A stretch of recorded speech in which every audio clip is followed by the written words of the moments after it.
now for a review of what's making the headlines in the papers this morning. We're joined by Kola Olakmeni, an international human rights lawyer. Hi, Kola, thank you for joining us on Daybreak on Arise News. It's always a pleasure. Well, let's start with our sister publication, which is this day. I'm not for sale, says Kwankwaso, as Governor Yusuf resigns from NNPP. I'm not for sale, says Kwankwaso, as Governor Yusuf resigns from NNPP. And then we have CBN set to unveil revised foreign exchange ethics manual to boost market confidence, strengthen Naira. Let's start with the bold headline. I'm not for sale, says Kwankwaso, as Governor Yusuf resigns from NNPP. Now, it started like a rumor, that he might want to quit the party to join APC. Now he's resigned. He hasn't told us his next line of action, but he's resigned NNPP. And one would wonder that NNPP, that for so long held sway in Kano State with the Kwankwaso movement, is now beginning to lose its grip with the resignation of the governor. What are your opinions? What's your take on this? I think the governor is just trying to survive, like most of the other governors are trying to do, align themselves with the federal might. Kwankwaso had been a magical, a mythical figure in Kano. They have a cult following the Kwankwasia movement. Yeah. I think it's obvious now that Kwankwaso's dream to be president is going to have to wait longer because the incumbent is, he hasn't said he's going to run, but the indications are there that he's going to run. And he's recruiting the governors. They're going to be his lieutenants at the state level. And if you align this with what is happening in River State, you can see that Wizkid himself now has the Fubara problem, because this issue is not going to go away. Fubara defected to APC. So Wizkid is not fighting Fubara anymore as a PDP member. Even Wizkid is no longer a member of the PDP, has been expelled. And Fubara has run to APC for survival and salvation. And the APC would have to, and they have already done so, they've told Wizkid to stop meddling in their affairs. Wizkid, his lieutenants have gone to court. They've been stopped or stopped by the court by saying their cases on appeal and etc. We're not going to sit on this. So there's a dead end as far as removal of Fubara is concerned through the legislature. So you can see the permutations there. And why did Fubara run to APC? To save himself, just like the governor of Kano State has done. So governor of Plateau State, etc. Okay, so we'll go. Let me cut it right there. We'll come very shortly to River State. That's next after Kano. But then, so are you already insinuating that Governor Yusuf may want to actually join the APC? He hasn't told us he wants to join the APC. It will be wise of him to join the APC, because it means he's going to, as they say, align his state with the federal forces. That's one part of it. Why leave a minority party and go and join another minority when you are not the governor of Osun State? We went to Accord, and for good reasons we go into Accord. Accord has always been a splinter party that you have to reckon with. Remember, Mishori did something like that as well, just to be able to bring them to the negotiating table. Because without them going to meet Mishori in Accord, they couldn't win outrightly. Okay, now let's quickly also look at the possibilities. If all these governors are joining the APC for what they can get from the party in 2027, how many of them really can the president make promises to and fulfill, whatever the promises are? Well, first and foremost, with the realignment in the federal budgets and everything, they're already even getting more money than what they have ever expected. So the thinking would be, okay, if the president has been able to re-engineer our resources and the states are now getting more, some states were getting double of what they were getting before. And even the governor had said, oh, you governors, let this thing trickle down to your people. So their thinking would be, okay, if we're getting more money now, if I join APC, I would be allowed to do more projects and everything. You remember the PDP years and Lagos State, PDP years at the federal level, and Lagos State or some other opposition parties would want to do some projects, and the federal government wouldn't support for whatever reason at all. And even if it appears to be some federal government projects and the state is saying, let me do it and you can refund my money later, the federal government blatantly refuses to do so, just to take the shine. Remember the Enron issue in Lagos years ago when the incumbent was the governor of Lagos State and they wanted a different power system for Lagos. The Obasanjo government didn't allow. You would wonder, oh, Lagos State has the resources and they have the thinking, the thought process to want to, take charge of their own power. The government should be happy. Federal government should be happy that someone is helping me out over here and we're able to get at least one state off the national grid. Why would you not want that to happen? So these are the politics that you see that interplays between federal and state. So much so that you have some state governors like Governor Adefarati and those days on those states. I remember when coming from law school around 1999, 2000, and you're passing through the outer ring roads coming from Ibilo, you're moving into Ishuaikiti, Akungba and everything, and you would see the state of the roads were deplorable. The governor would put a sign there that these are federal government roads and they wouldn't even allow me to touch it. So it's not as if I wouldn't want to do it, but they're not allowing it. So these are all the little power plays that we get here and there. Maybe why the state governors are trying to align with the federal government. Okay, beautiful. Let's quickly talk about FOBRA. Because when you look at what we also still have on the page of, or the front page of our sister publication this day, impeachment, court adjourns FOBRA order cert indefinitely pending appeals. Impeachment, court adjourns FOBRA order cert indefinitely pending appeals.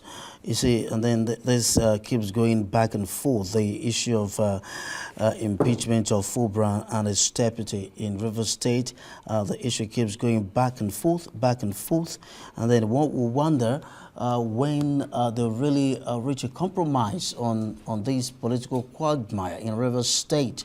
Now, we hear that the court has adjourned indefinitely the suit of the impeachment court adjourns FOBRA order suit indefinitely pending appeals. So now the members of the House of Assembly are still bent on impeaching the governor. Can't they still read the writing on the wall after the governor joined the APC? No, they're yet to wake up to their reality. You see, it was a masterstroke, and I discussed this here with your friend, colleague Frank, a couple of weeks ago, when the news broke that Governor Fubara joined the APC. He said, well, this is a masterstroke, and Wiki, if he still keeps on going after Fubara, is going to contend with APC as a party. And that was why you saw the Policy Secretary coming out and say, you are a beneficiary of this government, you're a minister, and you want to keep talking against our party, talking about our party. Why don't you resign first? That was the first salvo. To my mind, that's the thinking of the APC. Right. Because that's a national officer, Yeah. policy officer speaking. Yeah. And probably that is the mind of the president. And he's not, maybe he's not told Wiki in such obvious terms. Then you get another statement coming from Daniel Buhari saying that he's been compensated enough. They gave you Minister of FCT, they removed FCT from the Treasury single account. What are you looking for? Get busy with the FCT. Why are you still prognosing in the affairs of River State? This guy is our governor. And remember, they lost. APC lost to River State when Amici was going to hand over to Dakuku Peter side, and Yusuf Wike muscled his way in. So he's been paid back in his coin now because APC has gained River State without casting a ballot. And then after the national secretary came to say that to him, and then Boala, suddenly we then saw the national chairman of the party coming to do damage control by saying no state is under any governors, no state, no party, no state governor is going to control the party in the state. You know, that was a damage control. That is contradictory. Yeah. It's a contradiction because the APC policy has always been that the governor of the state is the leader of the party. We all know that. And you can see how they almost outmaneuvered the president, Olubadan, when he was no longer the governor of Lagos State, and they had another governor there. What do we call him now? And he was referring to himself as national leader. And they said, when the chips were down, they reminded him and said, national leader is not constitutional. We don't have it in our constitution. You are not a national leader. You at best say party chieftain. But it was very strategic because those were the days where, whenever APC needs his support, when Buhari was there, the former president, they would look for Ashwaju, Bola Tinubu. Yeah. And immediately they got what they wanted after the first time. They dumped him. Even though Buhari tried to be diplomatic about it, attended his book launch, especially with the wife, Buhari's wife himself, castigating them and the party, that who are all these people, we never saw them when we wanted to get into power, who are all these new people flocking around you.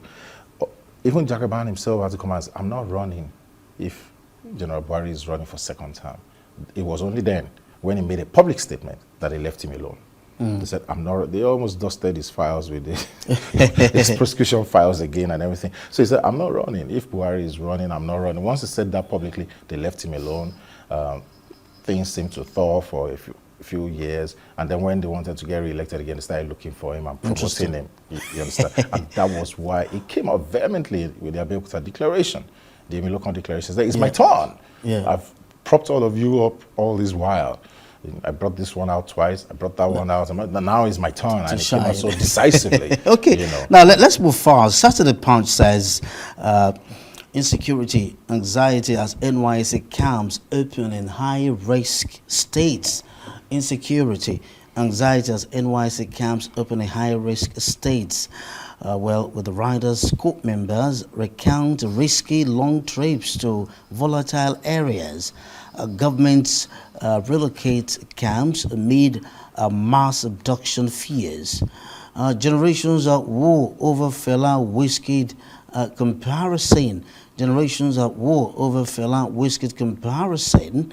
Okay, maybe I should quickly just let you chip in something there very quickly, because one would wonder what brand of loud Wizkid had that made him come out to lash out at our legend Fela. Very quickly, the first news regarding insecurity and the NYSC camps.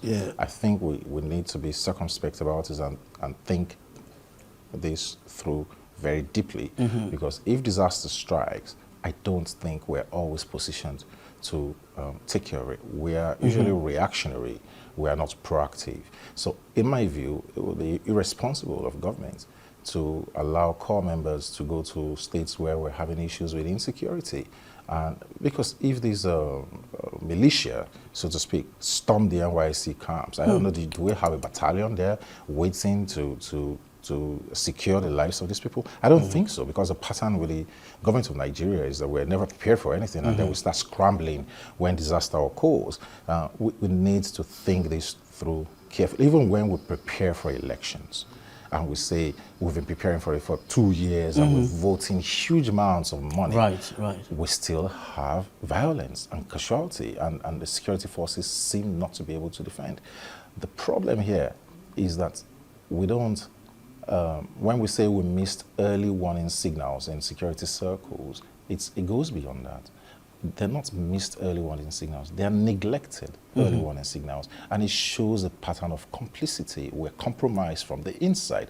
Otherwise, why would there be security? And you have to give it to the DSS or SSS or whichever nomenclature they want to call themselves these days. They give out a warning, and most of the times the prediction is accurate. They tell you that the train going to Kaduna is going to be attacked. They've given the authorities this, and we still allowed it to do so. The schools from Chibok, they were informed that there was going to be an attack, stop the schools or reinforce. Nobody did anything. The latest one with those kids, we found out in Kebbi, for instance, we found out that there was going to be an attack. They sent soldiers there, they took photo ops, and then they left. Who withdrew the soldiers? That's a question nobody has answered up till today. We haven't seen any military trial, no court martial, not what's going on. And that's why you can see that there's a problem. A fundamental and institutional rot is going on. We're compromised from within. The same thing in Plateau State. Those villages that were attacked on Christmas and Boxing Day, they knew they were coming. The villagers knew the attackers were going to come. They informed the military. Whoever who was there said, oh, they wouldn't come, this and that, anyway, I'm sending my men. These people came, they operated for hours, murdered people, over 300 people. I visited there, saw the mass graves.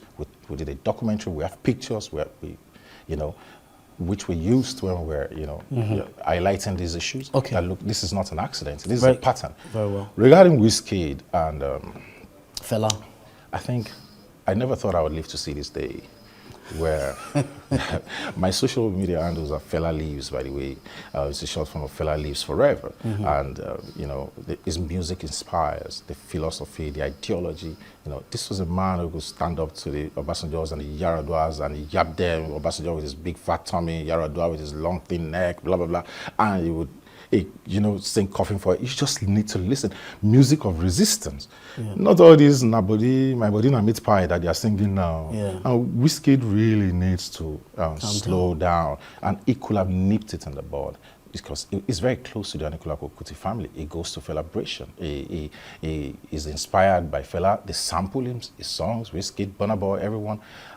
Yes, they are making a lot of money with those neo-style auto-tunes. Afrobeat is different from Afrobeats. Afrobeat is Fela's music of consciousness, which Femi told the part to a certain extent, Sheon is told the part, and then you have these new cats, so to speak, who are coming up and saying something, I'm bigger than your father. How? You've not even had a documentary made about you. You've not. How many times have you confronted bad governance? Fela's mother was thrown from a story building, 78-year-old woman. I don't think they even know who Fela really is. How old was Wizkid when Fela passed away? Maybe 6 years old. Fela died in 1997. Wizkid probably born 1990 or 91. I'm not sure. So he's not even competent to to talk about. He doesn't know who he is.